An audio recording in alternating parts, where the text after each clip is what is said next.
setiap orang punya cita-cita. Ingin lebih sehat, lebih sukses, lebih kurus, lebih bahagia. Ingin jadi orang kaya, ingin jadi orang sukses, orang terkenal. Well, boleh-boleh saja sih, bagus malahan. Hidup itu harus punya tujuan, hidup itu harus punya mimpi. Tapi selain itu semua, selain menjadi orang hebat, jangan lupa juga untuk tetap jadi orang baik. Kenapa saya bilang tetap jadi orang baik?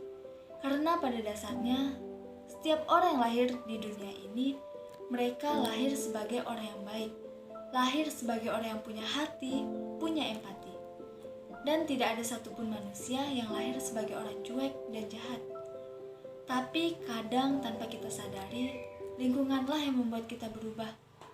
Kesibukan kita membuat kita menjadi orang yang kurang peka. Karena terlalu sibuk dan banyak tugas yang menumpuk, kamu jadi gak sabaran, mudah marah dan emosian. Karena terlalu ambisi, kadang kamu menjadi individu yang egois, mau menang sendiri dan kadang kurang berempati. Padahal sebagai manusia, harusnya kita tidak boleh hanya mengisi ego kita dengan pencapaian dan kesuksesan saja. Tetapi kita juga harus mengisi hati kita dengan kebaikan. Dan menjadi baik tidak harus selalu memberikan sumbangan, uang, donasi, tidak. Tidak perlu sesuatu yang besar, tapi dari hal yang sederhana saja sudah bisa memberikan senyuman di wajah mereka. Jadi orang baik dengan tidak nyinyir dan tidak menghujat. Jadi orang baik dengan lebih sabar, lebih peka, lebih peduli. Jadi orang baik dengan bersikap ramah, memberikan perhatian, menjadi pendengar yang baik bagi sahabat yang sedang kesulitan. Membawakan kopi untuk rekan kerja di pagi hari, mendahulukan seseorang yang sedang mengantri di belakang. Memberikan jalan kepada kendaraan yang mungkin sedang terburu-buru. Dan begitu banyak contoh sederhana lainnya.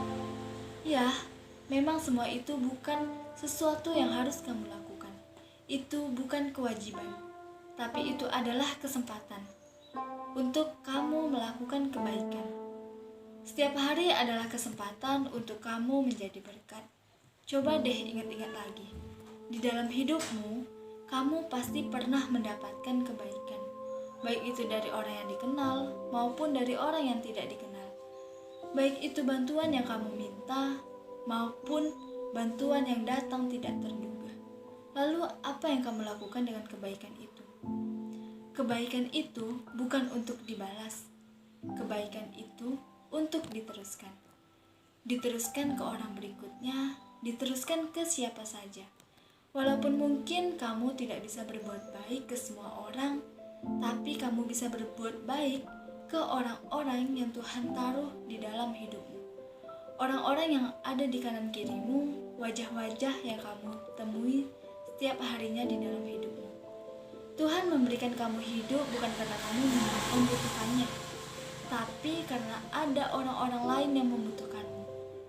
Satu hal sederhana yang kamu lakukan bisa berarti segalanya bagi dia yang membutuhkan. Sebuah uluran tangan bisa menjadi penyambung bagi kehidupan. Dan selain itu, kamu gak perlu bilang bahwa kamu orang baik. Karena dari sikapmu saja sudah menunjukkan siapa dirimu. Tindakanmu akan melebihi kata-katamu. Ada pepatah yang mengatakan, jika kamu ingin bahagia 1 jam, maka tidurlah. Jika kamu ingin bahagia sehari, maka memancinglah. Jika kamu ingin bahagia sebulan, menikahlah. Jika kamu ingin bahagia setahun, maka warisilah harta. Dan jika kamu ingin bahagia seumur hidupmu, berbuat baiklah. Menurut saya pepatah itu benar. Ketika kamu berbuat baik kepada orang lain, sebenarnya kebaikan itu pada akhirnya akan untuk kamu juga. Dan saya percaya, walaupun kita tidak mengharapkan balasan, tapi Tuhan akan membalasnya. Percaya deh, ketika kamu berbuat baik kepada orang yang membutuhkan, maka Tuhan akan mengirimkan orang baik kepadamu ketika kamu membutuhkan. Jadi ingat ya, tahun ini, hari ini, Selain menjadi orang hebat yang kamu cita-citakan, jangan lupa juga untuk tetap jadi orang baik.